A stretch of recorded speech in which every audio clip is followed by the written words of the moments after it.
What is up, guys? Welcome back to the Zach and Pat Show. I'm Zach. I'm Pat. This is the show about manhood, fatherhood, entrepreneurship, and the mentality it takes to be successful at those things. And we'll probably sprinkle in some helpful real estate advice too, because that's what Pat and I do.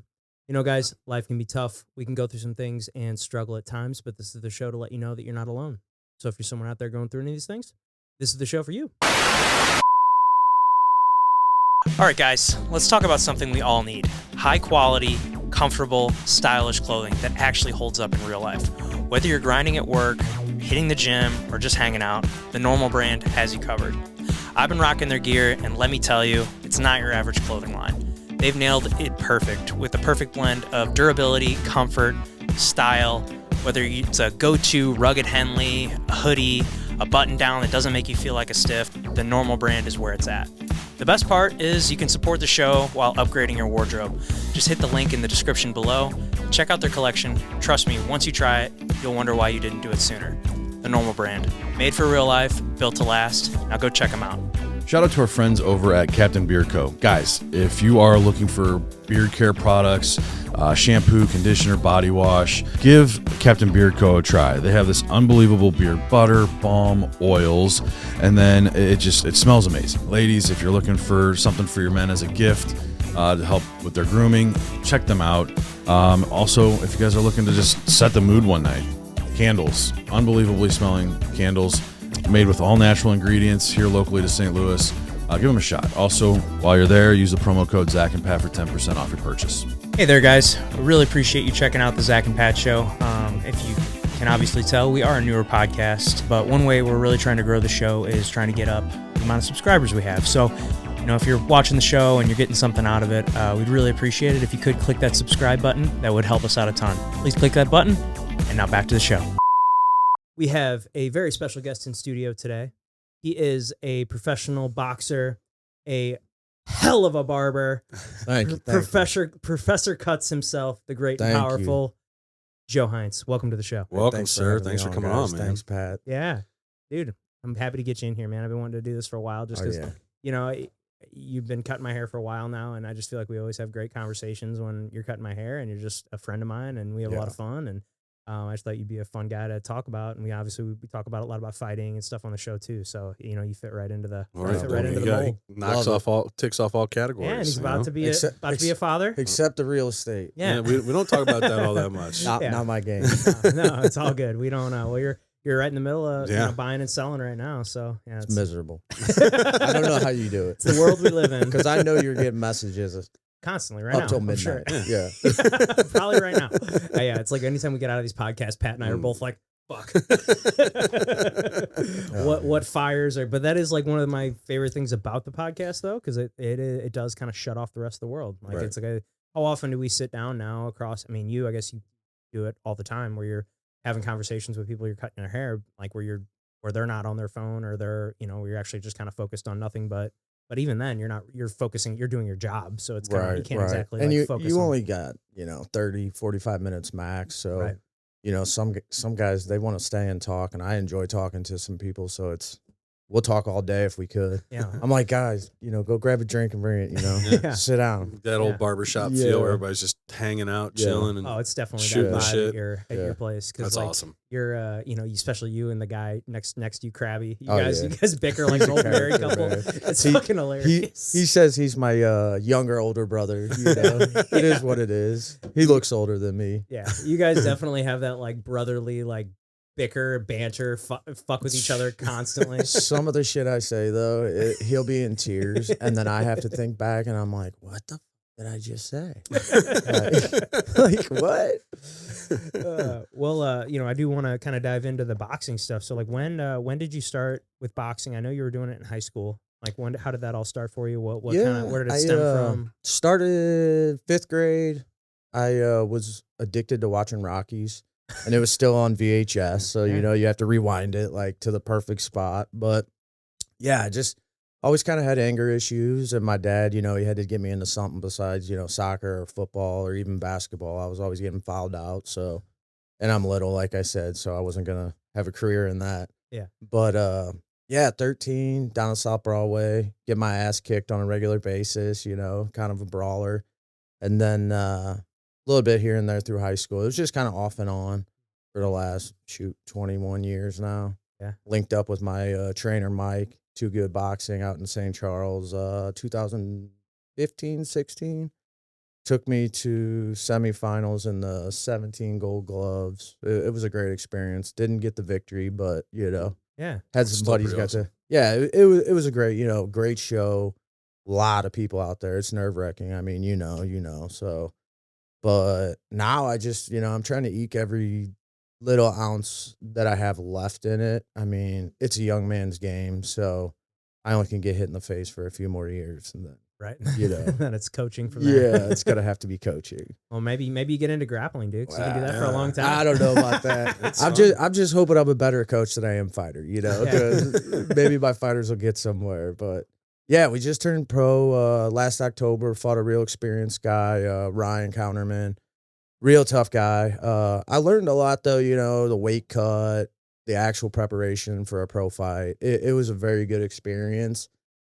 Just ready to get that W next time. Yeah. Well, congrats on So, going pro, man. That's awesome. Thank you. Yeah, Sonny keeps talking shit at the Yeah. shop. They all say I got my ass whooped. It is what it is, man. It is what it is.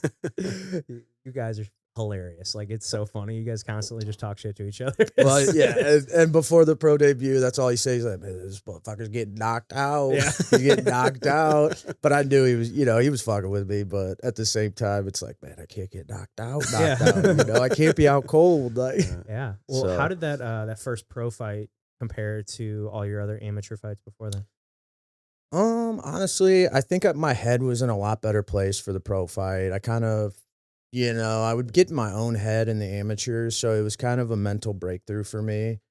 Even with the loss, it was kind of less nerve-wracking. I knew me and Mike had put in everything into, the training camp, and my sparring partners were phenomenal. So we really just tried to go out there and show them what we were working on. And when I was in the amateurs, I would worry about, oh, this guy's so good. He's bigger than me. He's faster than me, more technical. But with going into the pros, you got to worry about yourself and what you do well, and then capitalize on their mistakes.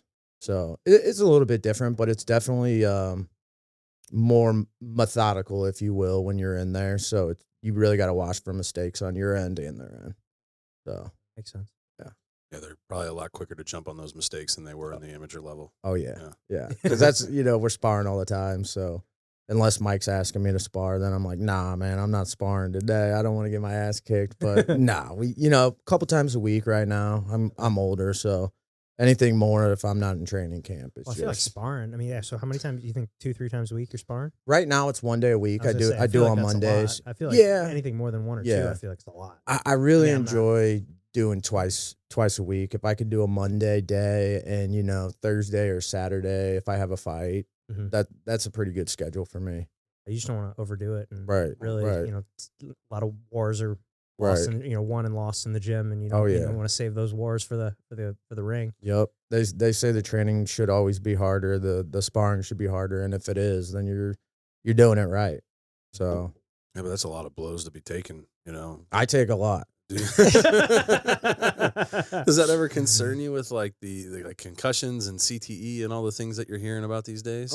It does for later on in life, just for Yeah. my kids and my wife, and I don't want to end up with Parkinson's Right. or like Muhammad Ali and all that. I don't want to worry about that too much, but at the same time, I know in the back of my head, being on the older side now, it's gonna play a factor. So hopefully, I got a couple more years, and after that, I'm not too punch drunk. Yeah. So I was gonna say, do you have a timeline on or a time limit on how long you're gonna ride on the pro side of things? if my body holds up, I'm thinking till 40. Okay. If I can fight till 40, I'll feel very blessed. I already did what I set out to do as far as making that pro leap. Thought I fought a very well thought out game plan. He got me with some body shots. I'm not gonna lie. I think I shit when I went home real quick, but it was a great experience. I'm hoping if I can get to 40, so 5-6 more years. And do you have a set number of fights that you're wanting to try to get to, or in each per year, or is it just kind of as they come, you're going to take them? Yeah, I mean, I've had a few offers already, but they're more B-sided fights, and at this point, it's it's weird. The business behind it is different. So it's like you almost gotta fight some, I don't want to say cab drivers in the beginning, but you got some tomato cans to build your record, and then these promoters will notice you, and then they'll invest some money your way, and that's how you kind of take off and start taking those hard fights.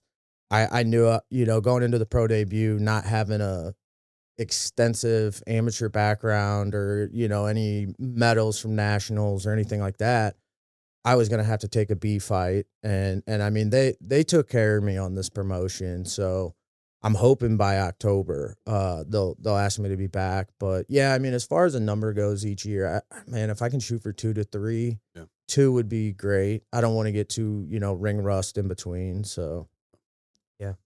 Well, if you, in your opinion, what's one thing about boxing that most people just misunderstand? I think they may feel like it's just a hurt business completely. Like you're just straight up going out to kill the other person. In my head, especially in the pro game now, excuse me.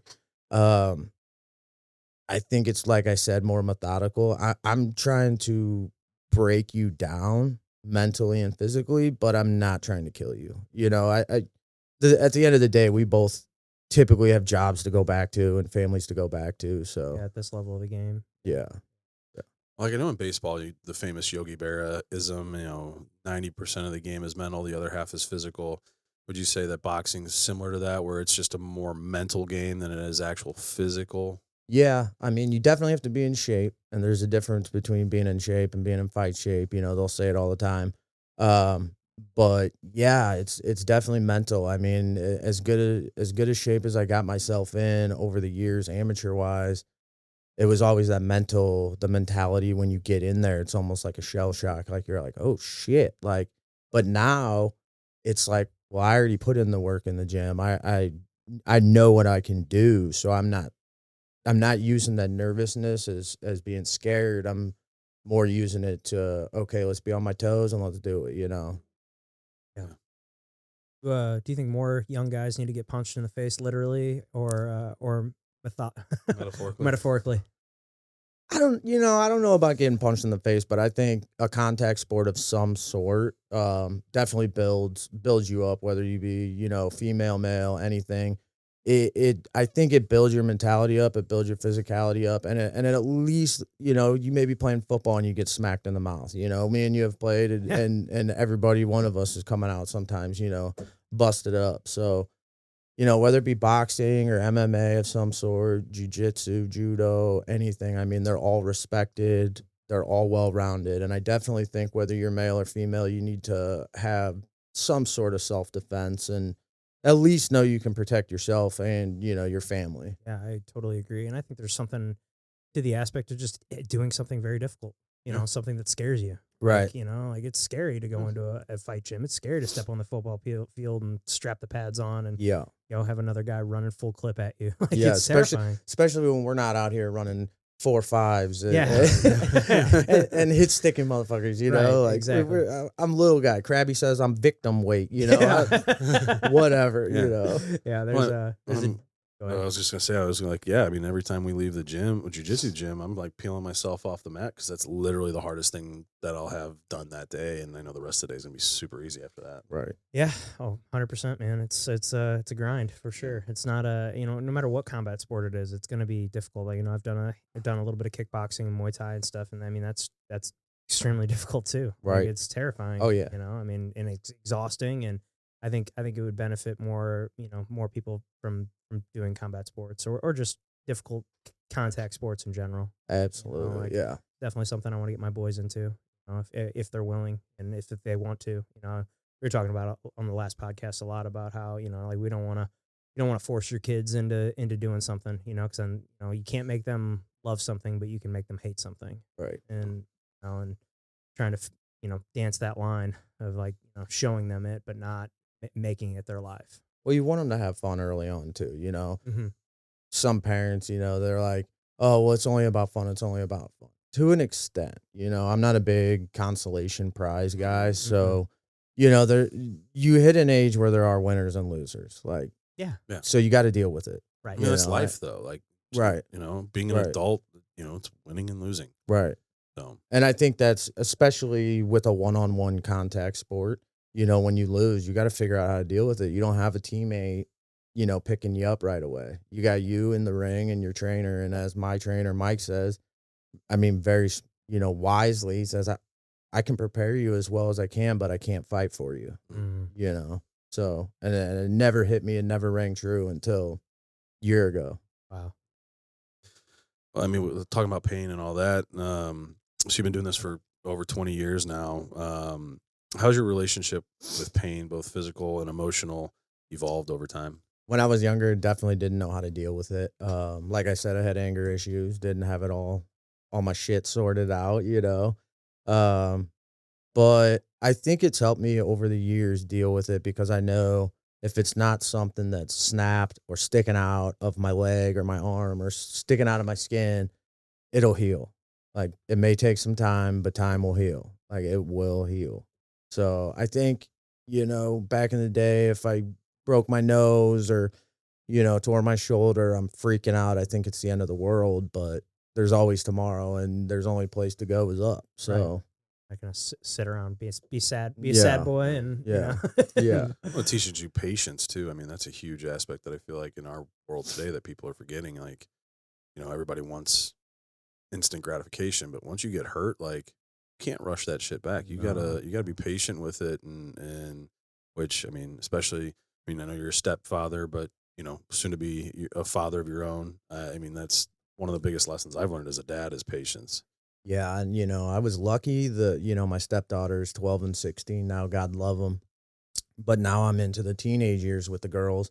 So I never experienced the, newborn through, fourth, fifth grade. So it's going to be an adventure. We'll see how it turns out. Yeah.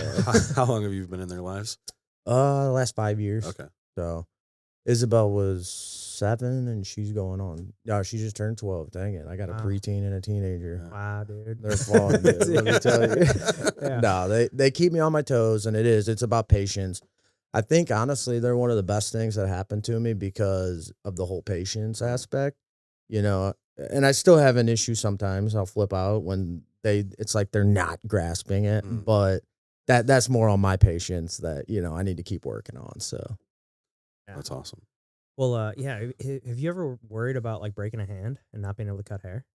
Something that just occurred to me because I know that's something that can happen. Obviously, I have. As long as it's one hand, I guess I'm gonna have to fucking teach myself to cut with the other hand. So because that's the one thing. I mean, you need that right hand, bro. Yeah, I'll just have to figure it out. Working for yourself, you have to be there. Yeah, so exactly. That's something I just thought of. I was like, fuck, what if he breaks one of his hands? Yeah, I mean, and what was it? 4 years ago, my pit bull that I had, they got into a fight. Forgot about that.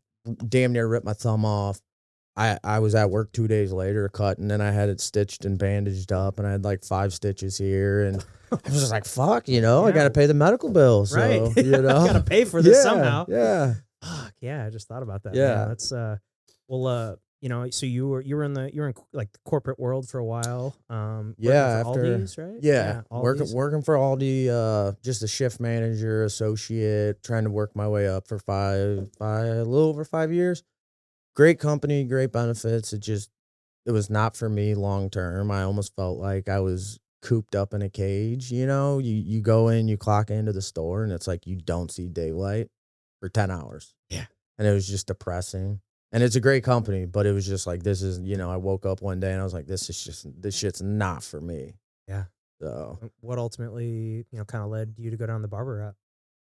Because I remember in high school, you were always cutting. I remember you like cutting hair. Oh, I was fucking everybody's hair. Yeah, for sure. But we had fun. We were putting stars in people's head. Well, yeah, because we did this thing called Team Week that I don't think they do anymore, right? I think it's illegal. Yeah, exactly. I think it's illegal because one person may have died at one time. Something. No, I'm just kidding.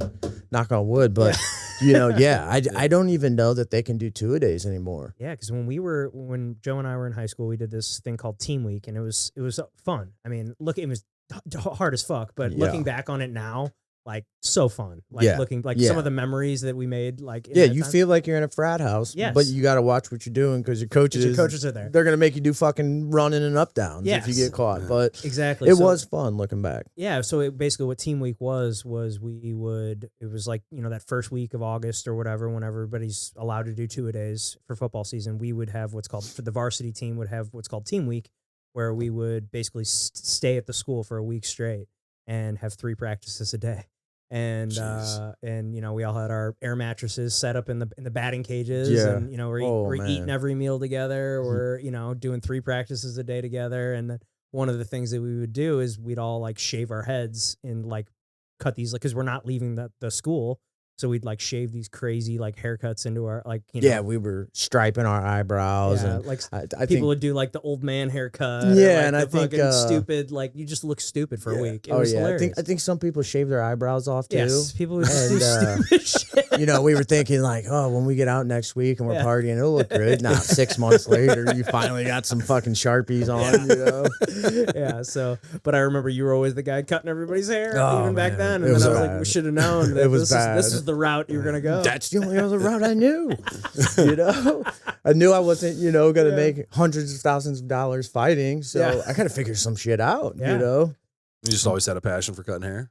No, I just, It was just something fun to do? It was something fun to do. We just bullshit. And if I fucked their hair up, they didn't care. And now it's like, if I fuck somebody's hair up, they're tracking me down, but I did, once I graduated from Missouri State, I started getting that passion. It was almost like when something interests me, I get obsessed about it. And I will research. I can't tell you how many YouTube videos I watched on how to fade somebody up. And it was just, my shit was trash right out of the gate. But, YouTube videos. And then it was kind of like, maybe I can do this. I don't think I'm going to put stars in people's heads anymore, but I think I can give a pretty good haircut. So, and I also thought, what is something I can do for the next 30, 40 years where my friends and new friends that I end up meeting and connections and relationships can, I can bullshit all day long and we can talk shit. You can come in and talk about whatever, but I'm still getting paid. Yeah. Yeah, it's cool. it's a beautiful thing because, it's not, I'm still providing a service, but at the same time, we're just bullshitting around. It's way better than stocking shelves. Oh my God. At 3, 4 in the morning. Yeah. Fuck that. Yeah, I remember because prior to COVID, Mike's barbershop right there. That's where I used to go. Those guys were fucking great. They're all old military guys. Every single one of them. I think they all might have even served together. But there was 5 of them, and the place was always busy, and it was such a fun atmosphere to be in. And then, unfortunately with COVID, everything got kind of shut down on them and wound up going to Iconic Mail. And I mean, I've been there ever since, but it's been Which one do you go to? the one on Manchester. So my barber school owner. Jessica and Eric Brown. Eric was my school owner. Yeah. So his wife runs the one Good on dude. Manchester. Yeah. Jessica, she's awesome. She's who cuts my hair. Did they just open one in Ladue? Creve Coeur? Creve That's Coeur, right. yeah. So that one's been around for 2 or 3 years now. Yeah. Yeah. So Eric runs that one out there. Jessica's got the one on Manchester. And I mean, I've been going to Jessica since 2020. Yeah. They were one of the few shops that were still open, and my neighbors all went to her. And so I went in there, and she's been cutting my hair ever since. I just hung out with her yesterday. She's awesome. Yeah, they're good people, man. Yeah, they're awesome. Eric was cool. He gave me a scholarship because I was like, man, tuition, I wasn't getting a grant or anything. So he worked with me. We got through it. I had to sign a paper, keep my GPA up and all that stuff. I mean, barber school's not that hard, folks. Let's be honest. What I is passed. barber school like? Like, is it like a trade school? Monday through Friday? Or is it It's what is it? Tuesday. So typically barbershops are closed Mondays. So they kind of honored that too. And we would go Tuesday through Saturday. And there would be an hour and a half of book work and quizzes and tests and stuff for the first hour, and then you take a break, and then you're on the floor cutting or working on what you're doing in the book work, whether it be mannequins or whatever. I mean, I learned how to do cornrows. I can't do it to this day, but I learned. Yeah. I learned how, but it was cool because well, I was the only white guy for like 9 months. So I got to see a side of barbering and a side of, culture and everything that, I had seen through boxing, but not every day next to each other. And it was the best experience I've ever had. So, yeah. Eric, man, I credit him to get me through barber school. So. Yeah, he's a good dude. He's super nice. Jessica's awesome. Now, like with barber school, I mean, because a lot of that is just one, being social. Do they kind of work on that aspect in there? Do they teach that bedside manner as you would for being a barber? They do. Main thing is like when somebody you don't know comes in, a client per se, or a future potential client, it's like, what do you talk about right off the bat, and when you're in barber school, you're kind of shell shocked right out of the gate. But for me anyways, it's like if somebody's nervous and they don't want to talk and they're going to shut down, may not be the industry for you, just because you're bullshitting with people all day long, talking personal life lessons, issues they got going on, no matter how serious it is. And I learned something when we were down in Missouri State from my, I think it was my marketing professor, and he said, it's either that or my sales professor, one of the two, it doesn't matter, I graduated, right? Yeah. But it was three Missouri State degrees here, baby. Yeah. Something to get that bear. So he said, when you go into a sales pitch, pick out one thing that you see on the person, whether it be their shoes or their belt or the way, just something about what they're wearing, logo on their shirt, tattoo, anything. Ask them about it, because chances are it's going to get them rambling, and then you're going to pick up more stuff to sit there and talk about before you know it. 30, 40 minutes has gone by and you got a new client. Right. And I think that's. Go ahead. I was going to say, especially the tattoo stuff, because I mean, it's almost like every tattoo's got a story and reason behind it. Right. And then somebody talking about that, it's usually a pretty deep meaning to them. Right. Yeah, I couldn't agree more. I mean, it's I feel like it's just finding that one little thing. I mean, and that, like, I kind of learned that from waiting tables. Yeah. I waited tables for almost 10 years, and like that was one of the things. You kind of just got to make them your friend while you're there. Right. Because you're going to get a better tip. Right. Right. Yeah. And that's how it starts, but then it's like they do kind of become your friends over time, but it's still a business. So it's like if, somebody becomes my friend and I were to fuck them up or not do something the way they want, it's not personal to me. It's still business on that side. So, I can point you in a direction, somebody can get you together at a different shop, and it's nothing off, nothing personal for me. It's a business side. You can still call me tomorrow and I'll help you out with something, but probably won't fucking cut your hair again, But yeah, it's crazy. Yeah. What's the craziest thing? Obviously you don't have to include any names or anything, but what's the craziest thing you've heard while someone was in your chair? There's too many to count, but the one that to this day cracks me up, me and Krabby, and I'm not gonna. Don't say any names. He'll anything. Know exactly who it is. Whenever he fucking. Hopefully he sees this, but he comes in and he sits down and he goes, "Man, you ever tried Viagra?" and now mind you, he's 31, 32 years old, so I'm like, nah, man, like, how'd that work out for you? Like, you got something going on, or like, you need to talk about it? He's like, nah, it was fucking awesome. he's like, this chick I was hooking up with, man, like, she actually got pissed because I lasted too long, and I'm just like, all right, remind me I'm not trying Viagra until I need it, like my wife would not like that, but that was like one thing that sticks out to this day because it was just so out of left field, I thought you were going to say he comes in, he's pitching a tent. Took it before you just thought I'd take it for a goof. Yeah, I'm taking my before and after, and the dude's fucking got a big ass rod in his pants. He's getting at the beginning photo and the after photo. Yeah. And when he comes back in 3 weeks later. Oh, fuck. Oh man, it's funny. That is pretty funny. Yeah.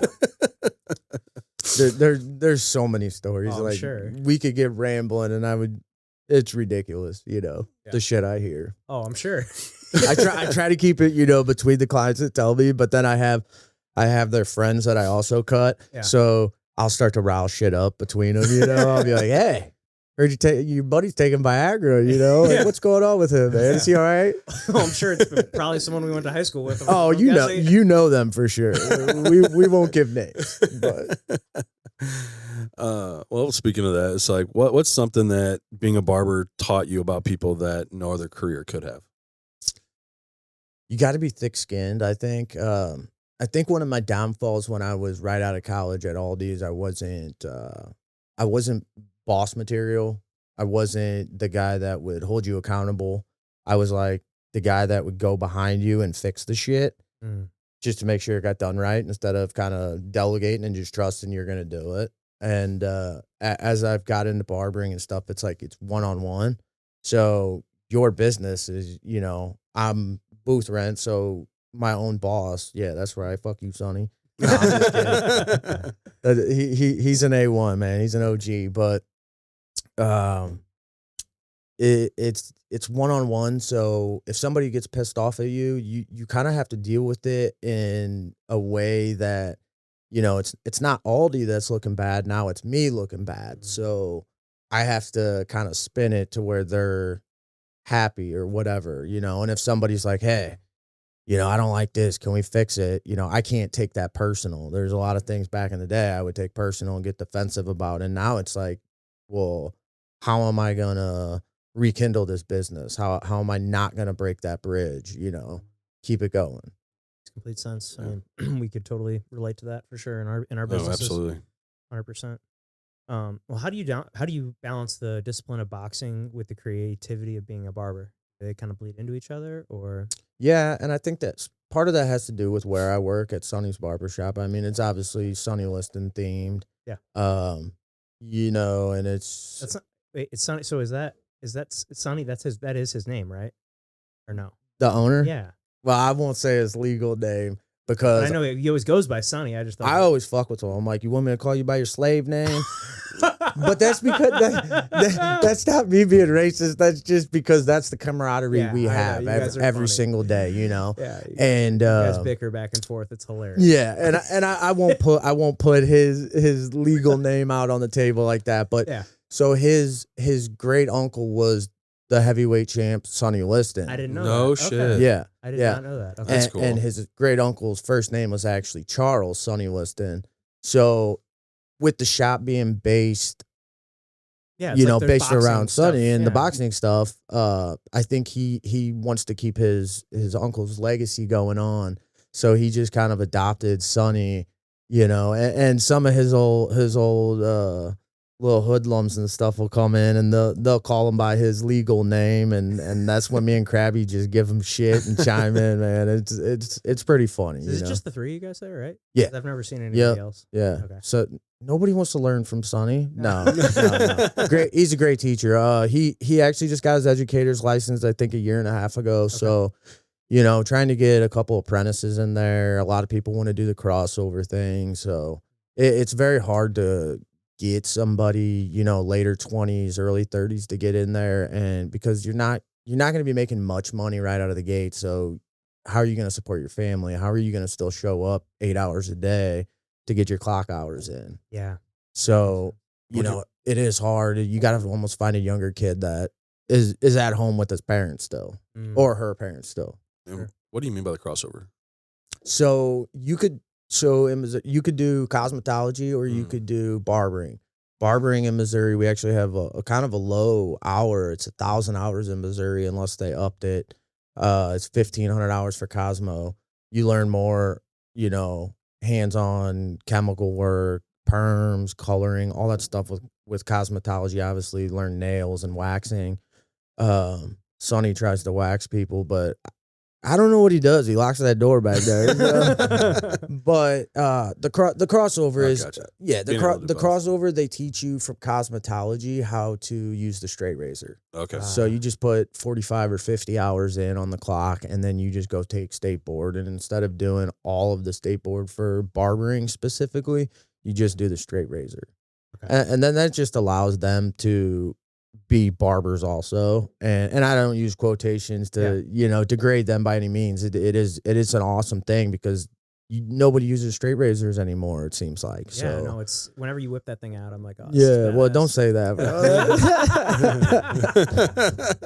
No, whenever you pull out the straight razor, Yeah. it's like, yeah. But yeah, I mean, getting any Cosmo into it is honestly it's a good thing because we need to keep the legacy of using a straight razor and the old barbershop Yeah. swag going on. For sure. So It's like a old school Yeah. cool thing for yeah, sure. yeah. Well, with all the time that you've been in it, what kind of changes have you seen within styles and things like that, and where do you kind of see styles continuing to go? It's almost like everything else, it goes around and history just keeps repeating itself. Mhm. So, a couple years back, it was the whole blowout Edgar hairstyle where it looks like a big ass mushroom on their head with the taper blowout in the back and the front. And now, after that, some people are liking the little flip up in the front.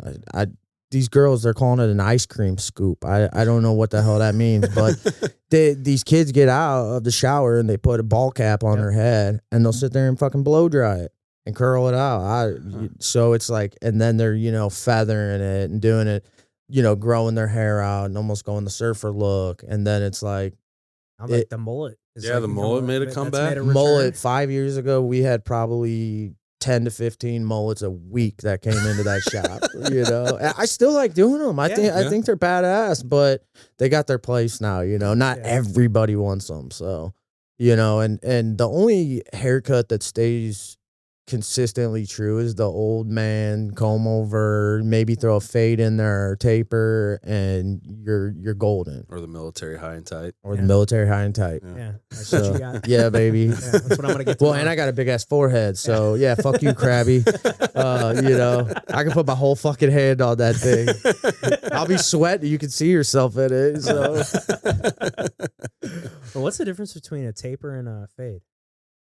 so a taper, Said Dep- both those. Are yeah. So the fade's gonna be all the way around your head. Okay. The taper is typically just in the back and your sideburn areas and your temples, but you can also taper it around the ears and everything. So everything around it basically is tapering up and out to the shape of your head.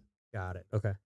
So that way, when your hair grows back out, it's not growing out fucking over your ears like a fucking mop or something. So What's been the craziest ask for a haircut so far? I don't even want to talk about it. I don't want to give anybody any ideas. Bro, so oh man. We call it the soccer ball incident of 2020. They were going to vacation somewhere and the kids wanted designs and I got asked to do a soccer ball. And yeah, so we'll just say by the end of it, it looked more like a globe. It looked just like the circled chunk, and I just had a couple fucking blotches in there. There was no symmetry at all. Like the kid was walking out, and I'm pretty sure he was crying. and I felt horrible, and I was gonna compensate him for like no charge, do the whole, just take care of him. But they lied.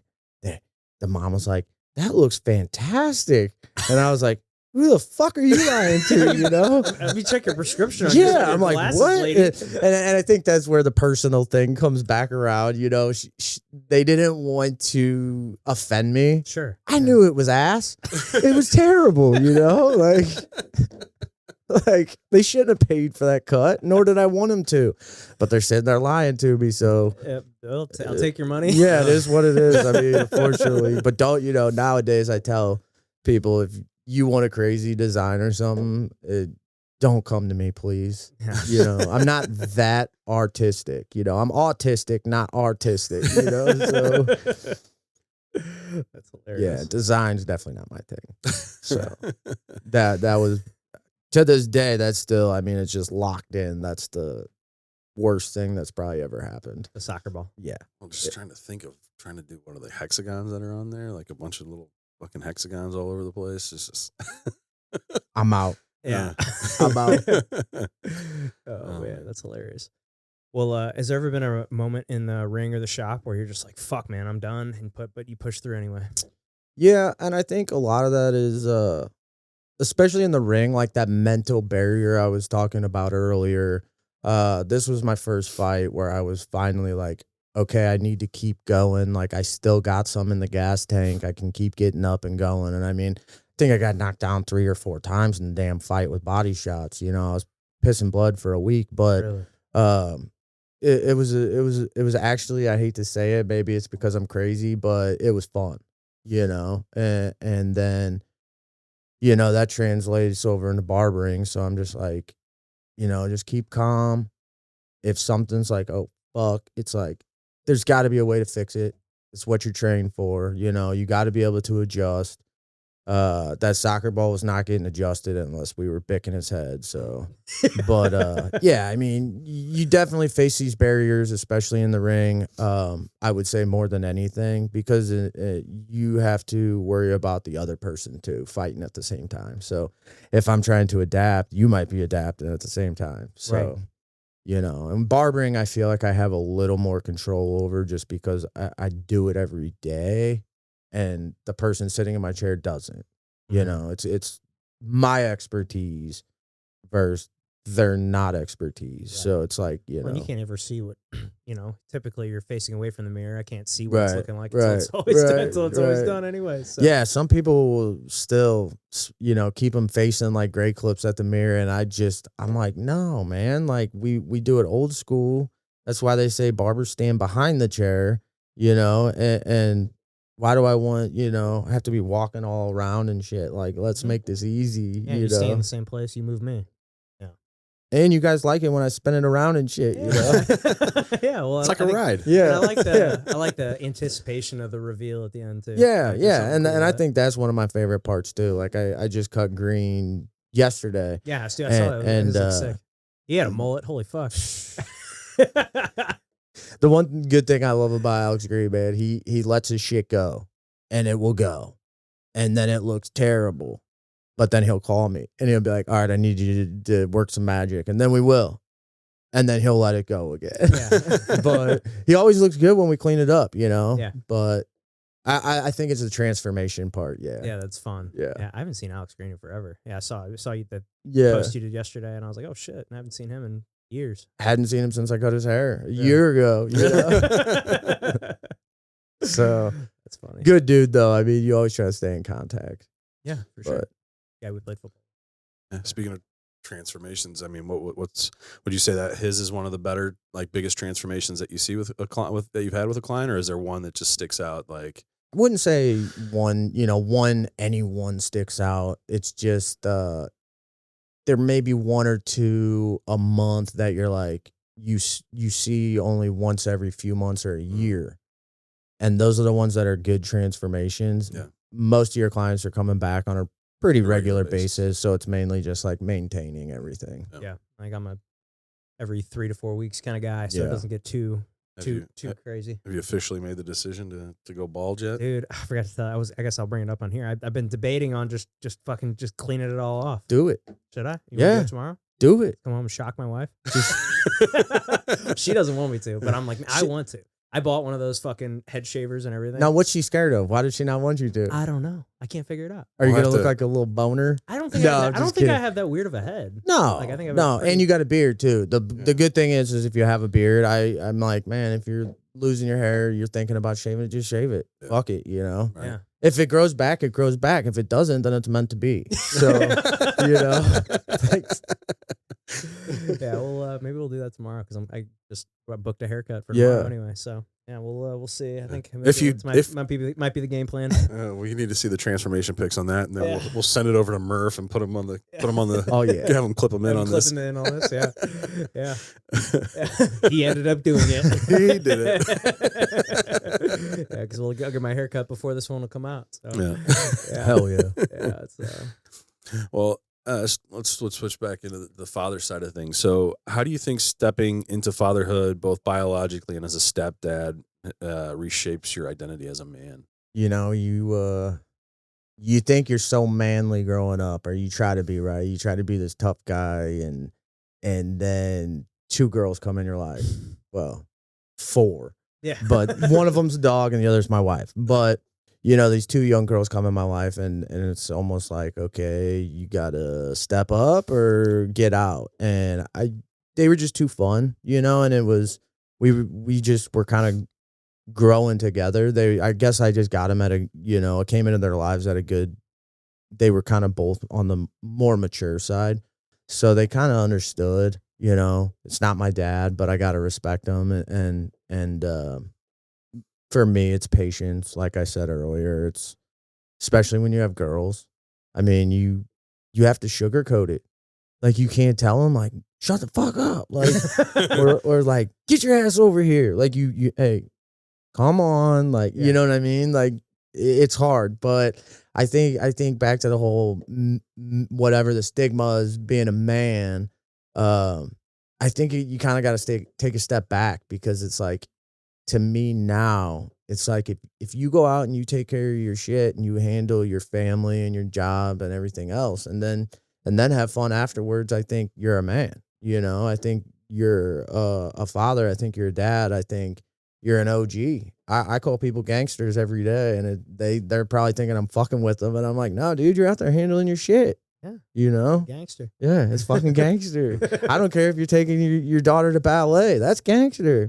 Like, that's some G shit if you show up, I mean, that's my mentality nowadays. So, definitely changed me as a person. Yeah. Softened me up, I guess. Well, I mean, that's a good thing, though. I mean, I think that ultimately, I mean, we were just on a podcast yesterday and we were talking about this, but I think ultimately, like, as a man, like, being able to have both that vulnerability as well as that strength, and being able to equal them out and have the emotional intelligence too is huge. I think that's one of the biggest things about being a man. 100% agree. So, since, being a stepfather and soon to be father, do you think that's changed the way that you've seen your own childhood at all?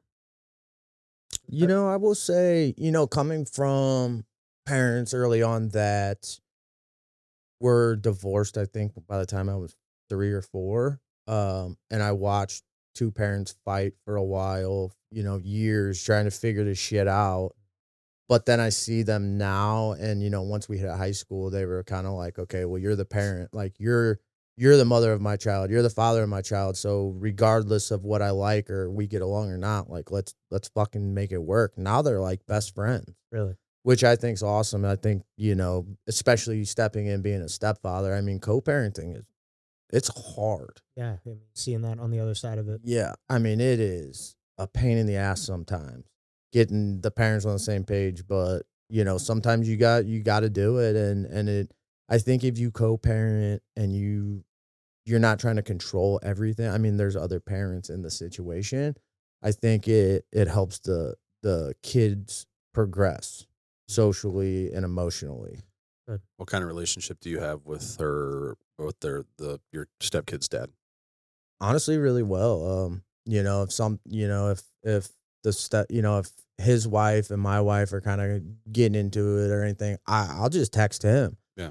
I'll be like, hey, what the fuck's going on? Like, let's just like figure this shit out, because you're listening to the girls bicker back and forth, and it's not going anywhere. Right. So, I have I would say a really great relationship with him and his family, and they know, I'm not trying to be dad. I'm just trying to be extra dad, like, not trying to one up anybody, but I'm there to help. So, it is, if I didn't, and like I said, with my parents, my dad and first stepdad did not get along, but my first stepdad was a huge piece of shit. So, there was a reason why they didn't get along, because my pop saw right through that shit. But, I feel like the flip side of that, I learned from that, and I was just like, okay, if we can have common ground somewhere, we're good. And he's a great dude.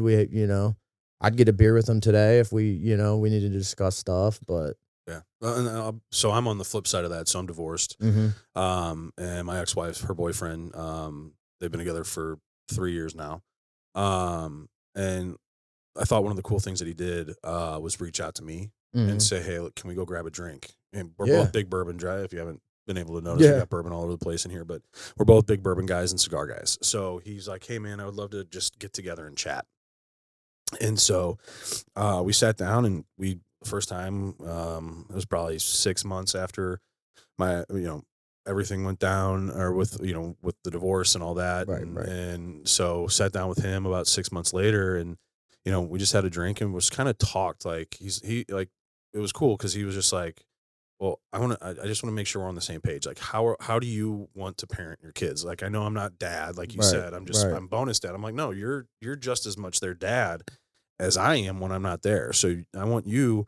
I was like, honestly, like, I'm pretty, I've got my values, and I explained those to him, and I was just like, honestly, like, as long as you're not hitting my kids, we're gonna be okay. And if there's anything you ever have questions on, we can always do this again. And so it's kind of been like a regular thing for us for the last few years, where we get together and grab drinks and just kind of talk about like each milestone. Like, we got when Connor went and my oldest went into kindergarten, we met right before there, like, hey, how are we going to adjust with Connor going into kindergarten? Right. And so we'll probably do the same thing with my youngest heading into kindergarten and things like that. And now that they're getting into sports, I mean, I'm with them all the time. I've got a better relationship now with my ex-wife than I did when we were married. And a lot of that has to do with him as well, just because he kind of had that, the wherewithal to be like, hey, we're all in this together. Right. And, it's not that I didn't want to have a relationship with him. It was just, wasn't really like top of mind at the moment. Right. But like, it was great that he took that initiative and was like, hey man, let's sit down and figure this out. And so like, yeah, I mean, hell, we went to, my parents live in Florida. And so anytime we go down there, my parents will invite all of us. And so to make it easy with travel, my ex-wife will fly down there with the boys. It's like an 1.5-hour flight. Yeah, that's awesome. And so, and then him and I load up the car with our dog and drive down. And him and I spend 10, 11 hours in the car together, just chit chatting, bullshit, and all this stuff. And it is kind of funny because I ended up dating his ex-wife. Yeah, so just wife swap. It's how the cookie crumbles. Right. So yeah, it was just kind of funny, just some of the stuff that we were talking about on the way down there that you're just like, wow, didn't think we'd have that conversation, but here we are. We're Eskimo bros. Yeah. But twice over. Yeah, twice over. But on a serious note, from what you were saying, I think that speaks a lot about who you are as a man, that you can take a step back and kind of be like, okay, he is trying to, reach out and it's for good. Yeah. Nobody's trying to step in and cause shit. It's all about the kids. And I think help. that's one of the things that gets forgotten within a divorce. Right. And, it's just one of those things where you're just like, we got to do what's best for the kids. Like my ex-wife and I were always on the same page for co-parenting. We still work together. She's also a real estate agent. And then, and Dalton's a real estate agent, her boyfriend. So like I work with both of them. Right. And, we're all like, never had an issue there. It's just her and I, just relationship wise, it wasn't a thing. So, which is fine. It wasn't meant to be. We were brought together to make two badass kids, and that's great. So, but I did want to ask, because this was something that was both of my ex-wife and I have talked about this, and it was kind of it's a fear of mine. Well, I'm done with having kids now, but right when it happened, that was still on the table talking about having more kids. And one of the things like our biggest fear is, and I was just curious if your wife has ever brought this up or anything like that, but like having another kid and that child staying with us full time while the other kids go back and forth, and them not feeling as loved as the one that's staying put. Is that something that ever you guys have had a conversation about, or how that might affect them? It's definitely sometimes an issue, but I think it's more of like a mental issue, and it's more of an insecurity issue with everyone involved. So I do, sometimes my wife doesn't know it, sometimes I will try to text the older stepdaughter and tell her good luck at cheer and stuff like that. Cause I don't, she is with her dad 50% of the time. So it is, she will go out to eat sometimes, and, it's how it works out. Right. But, I try to still keep her included because, she has a room at our house, obviously, and she always will. So it's like she's just as much a part of the family as Isabel, the younger one, and our to-be child. So it's like, but it is, especially when they're at the other parent's house for, multiple days or a week, sometimes you get wrapped up in life, and it's like, man, I need to text my other kid. Right. I need to text my other fucking kids so she knows I'm not a shitty parent, but no, just trying to keep up with her. She's old, getting older now. She's 16. So it is hard to keep up with her, but just shooting a text, means the world, I think, to her. But at the same time, it's like, I don't want her to feel left out. I mean, I love her all the same. She's just not there all the time. Right. So, you know, Something I never thought about. And that both her and I had that concern that we were just that the kids would feel kind of, especially at the ages that they are right now, that if we either one of us were to have another one, that they would feel like they were less loved because they would have to leave right. one or the other. Right. So, well, yeah. And I wish I wish in a perfect world, we could go on vacation and stuff with her dad and stepmom and everything, because it would make things so much easier for her and her, her progress as a human being socially. Right. But, unfortunately we don't. But I think like you guys do, and the people that do, it's like, you guys got it figured out. Like, because it's about the kids. It's like, everybody else take your fucking ego out of it. And it's not about us. That's the biggest thing. Yeah. Ego gets in the way of a lot of shit. Right.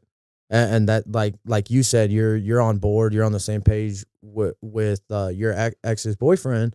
Me and McKenna's dad, like he told me straight up. He's like, like you said, as long as you're not hitting my kid or doing something out of line, like, you have my full permission to do whatever necessary to, put her back in line. I would never hit my kid, but, I feel like my kid might hit me someday. So, You're not a slip of punch, right? Nah, not that good. Them girls are feisty, boy. New sparring partners. Yeah. I'd lose. I'll tell you that. Oh man. So how do you stay present, grateful in the grind when you got fights, family, business pulling at you all the time? I mean, honestly, I wouldn't be able to do it if I didn't have support. I didn't, obviously you can't run a business without clientele. You can't, progress each year and continue to grind and build your business without a mentality like, okay, it's just going to keep getting better and better and better. But at the same time, you do have to mentally be content in the sense that it's like, okay, I've already made it here. So let's just maintain it and keep it positive and keep it going. Don't, if some wrench gets thrown in the story at home or, in life on anything, it's like, all right, let's figure it out. Like, and it sometimes, you do get wrapped up because it's like, you feel like you make all these connections and it's like, sometimes you feel like, hey, I cut 90% of my buddies, or I cut, Sonny's like, oh, I cut half of St. Louis, like, get the fuck out of here, but you do. Sometimes you get your ego and it's like, dude, we just cut hair. We cut hair and we're therapists. Like, yeah. And with boxing, it's just like, you got to kind of be, for me anyways, you got to be more humble in the sense that I'm 34. I'm never going to go out and fight for a world belt. I'm not Jake Paul. I don't have the fucking name recognition or the money behind me. I got a good ass trainer and a great team behind me, but we're just going to do what we can at each step. So it's like, kind of just got to stay in my lane, so to say, like, really, I'm not even going to act like I know anything about it. So yeah, I'm buying a house now and it's miserable. Like, you got a good agent. Yeah, I do. Allie's awesome. Yeah. She's made it really easy for us. Jovanovich. Yeah. She's over at Keller Williams. She's my Keller Williams. Yeah. She's been great. She's made it very easy. I've never bought a house myself before, so just taking us down that road and getting us approved, because even though we're married and my wife owns the house on her name, it's like, well, I still get the FHA. So, just her being aware of that stuff and communicating and everything, it's been like awesome. Made it very easy, especially being a first time home buyer. So yeah, that's awesome. Awesome, man. Nothing but good things to say. Well, that's awesome. Congratulations on that. That's a big milestone. Yeah, we got a lot of shit going on right now. I'm big sure. days coming up soon. So Yeah. It'll soon be behind you. Yeah. You'll be in the new house. I'm hoping, old yeah. house sold, Yeah, then we got to just new issues at the new house, Just hopes the HVAC or something doesn't fuck up, Yeah. Maybe that warranty's not a terrible idea. Yeah, get a home warranty. Yeah, I got who do we got? We got choice. I almost said fucking Safe Light, bro. Safe Light Repair. Safe Light. Hey, if you need a windshield, I probably got somebody there. But American Home Shield. Yeah. Yeah. We got them. So if we're gonna transfer it to the new house. Sweet. But, Yeah, that's the move. Because when I try to fix stuff, it'll take me 3 days and I'll fuck it up even worse. And then they'll come out and they'll be like, "Did you touch this?" And I'm like, No. No, that was like that for 3 years, bro. I don't know. We bought the house. It was like, I don't know. I'm like, the last time with our furnace, he came over and he like pulled the door off and it broke a piece that I had already broken. And I was like, I tried to pull the Tommy boy, like, dude, what'd you do? But it didn't work. It definitely did not work. Oh, that's awesome. Yeah, Well, if your stepdaughters watch this, your future child could hear this conversation in 20 years, what would you want them to take away from that about their dad's mentality?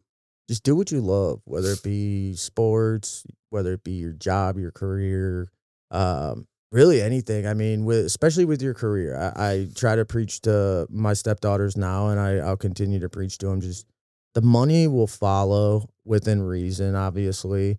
I can't tell you like, oh, I want to be a manager long-term of a snow cone shack. Like, okay, come on, get real. Unless you own that snow cone shack, then we're talking, but don't settle. I don't want them to settle for anything because it's the safe route. I felt like, coming out of college, I had to take that safe route. You got to start paying student loans and all that shit. And you're broke getting out of college. So you're getting on your feet. So I kind of took that safe route and I was kind of stuck in that rat race for 5-6 years. And it's like, I look up on Google and I see what barbers are making and let's just say it's a lot more than what Google, gives them credit for. But I just took the risk and I want my kids to be able to take the risk and know that, when they do fall, because they will fall, whether it's in, life, social, progress, anything, college, school, job, that they got to be able to figure it out. You're going to get your knees scraped. You're going to get fucked up over life. People are going to screw you over. You just got to keep pushing forward. Yeah, bet on yourself. Yeah, man. right. That's awesome. Joe, it's been great having you on here, man. Is there anything else we wanted to cover before we get you out of here? Man, it's been a pleasure. I appreciate you guys. Yeah, it's been fun. Never did a podcast before. Yeah, so I'm glad you could come on and do one with us. I feel like I need to bust out a rap or something. Go for it. No, We've had somebody do it before. It was one of our most popular clips. Go for it. I don't want to embarrass the barbershop any more than I already have. So, No, I appreciate you guys having me on, man. It was awesome experience. So great, man. Well, we like to surprise our guests with one last question. Play a little game called the Tombstone Game. Okay, so excuse me. Here lies Joe. What's it say on your tombstone? Craziest motherfucker. No, yeah, I mean, fucking put whatever. All right, honestly, great friend, great dad, always there. Perfect. Perfect. Love it. All right. Well, thanks to everybody that tuned into the show. If you haven't clicked that subscribe button for it yet, that would be huge if you could do that for us. Click that like button as well. Comment what you thought below, and we will see you next time.